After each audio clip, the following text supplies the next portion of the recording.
Okay, I'm going to try pace for this. So, every year we try and give you some prognostications, although we tell you that you shouldn't listen to any of the prognostications because nobody knows. The Fed doesn't know. Nobody can get it right. We're certainly not going to get it right. Having said that, we still like to take the temperature. We like to at least look at some data and figure out whether the temperature is hot or cold.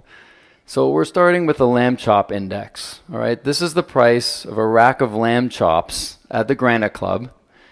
And what you can see, where's the light? I don't know if you can see this. We used to pay $60, and then COVID hit, and now we're paying $95 a rack.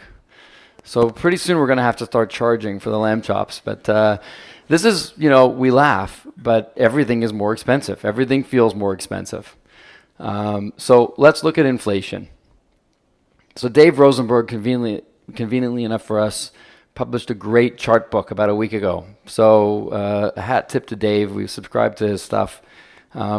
He's got some great charts. And so his title was "There's Nothing Sticky About Canadian Inflation." And what you can see is that interest rates started going up, and inflation has come down a lot, but now it hasn't hit that magic 2% target. Now, if you break down and look underneath the covers, you'll see that a good chunk of that inflation has been caused by mortgage costs going up because interest rates have gone up. So if you take out mortgage costs from the inflation metrics, we're actually back at around the 2% mark. All right, so that's just an interesting piece of data when we think about inflation. Again, we don't know what's going to happen, but interesting nonetheless. Just turning our attention to the States for a second. This is a bit of a complicated chart, so I'm not going to spend too much time on it, but what it's looking at is what it would take to get to the Fed's 2% inflation target this year. And so they project out the rest of the year with all those different colored lines. The interesting one is this line here that's required to get back to 2% has never happened before. So the probability of inflation performing that way is unlikely. And so the conclusion may be Fed's going to have a tough time hitting their target, and they may actually not be able to drop interest rates. All right?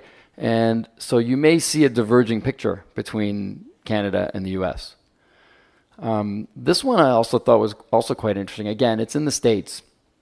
And what it's looking at is, they raise interest rates. And then eventually they're like, we better stop raising interest rates because we think we might break something. And then they pause. And then after the pause, they eventually start lowering interest rates because now they're like, we did break something. We better, start dropping rates. So the average is usually 8 months after a pause. That's when they start dropping interest rates. We're currently at 10 months. So if you believe that chart I just showed you before, which is that they may not drop rates in the US at all, you're going to maybe be at anywhere between 12 to 19 months without a reduction in interest rates. Now, why that's interesting?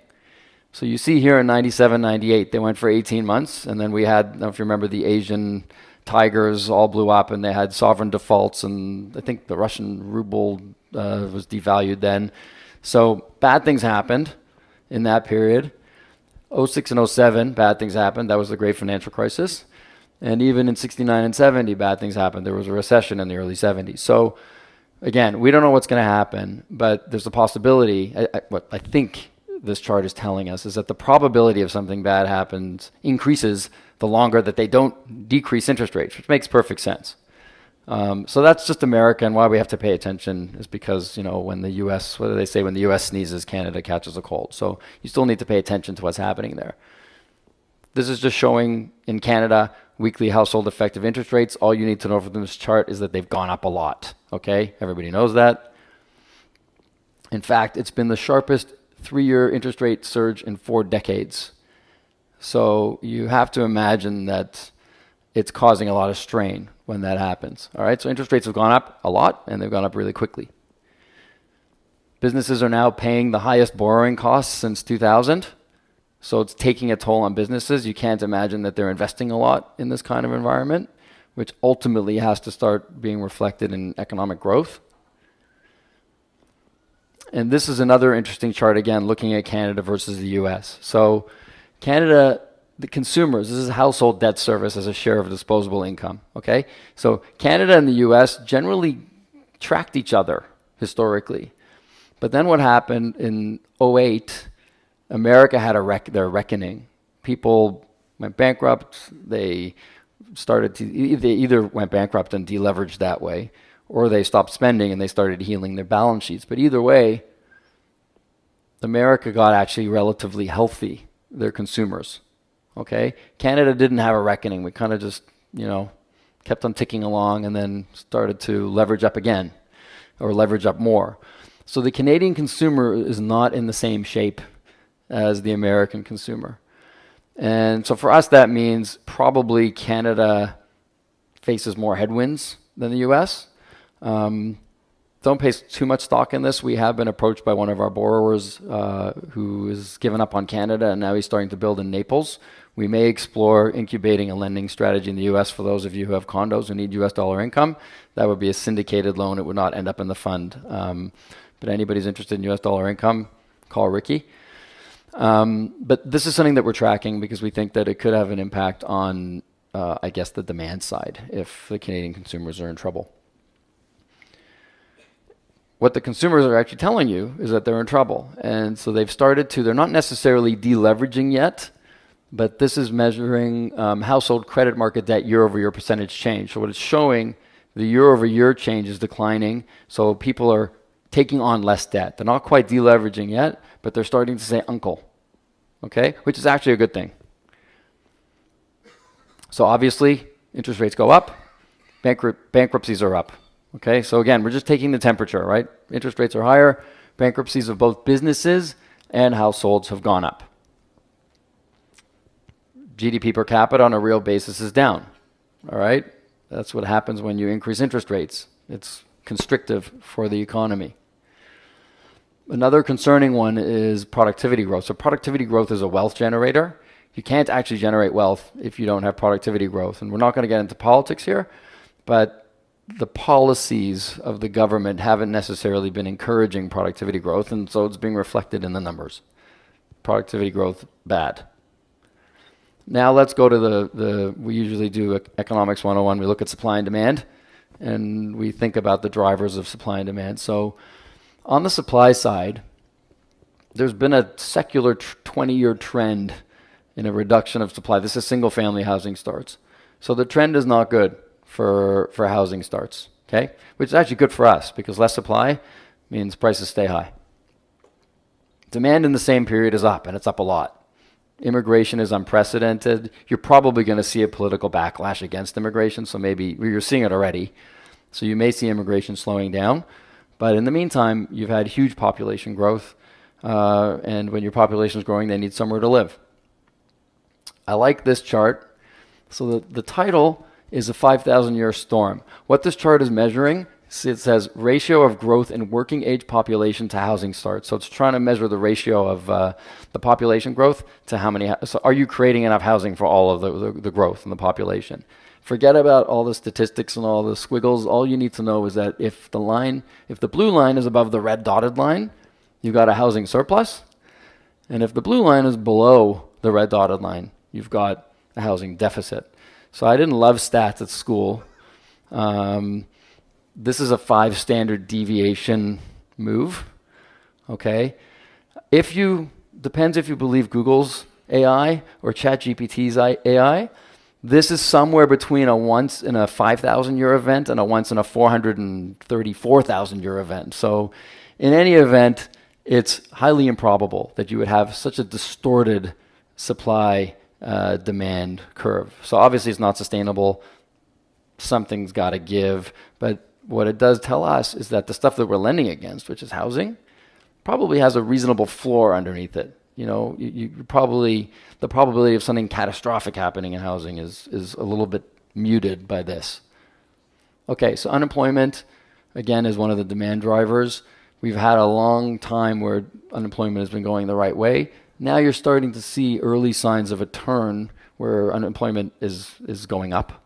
And so that's an early warning sign, because obviously people don't have jobs. They can't afford to pay their mortgages. Okay, we talk about mean reversion all the time. I'm almost done. So we're almost ready for Ivan and lamb chops. Affordability is 40% more stretched than the norm. So in other words, it's 40% above average. So if you believe in reversion to the mean, which means that over time things go back to the average, affordability is 40% in the wrong direction. So how can affordability be healed? It can be healed either by having incomes go up, prices go down, or interest rates go down. So Dave Rosenberg was kind enough to give us a great analysis where he looked at all the different kinds of scenarios that could happen, right? So the first one is that only home prices go down by 25%.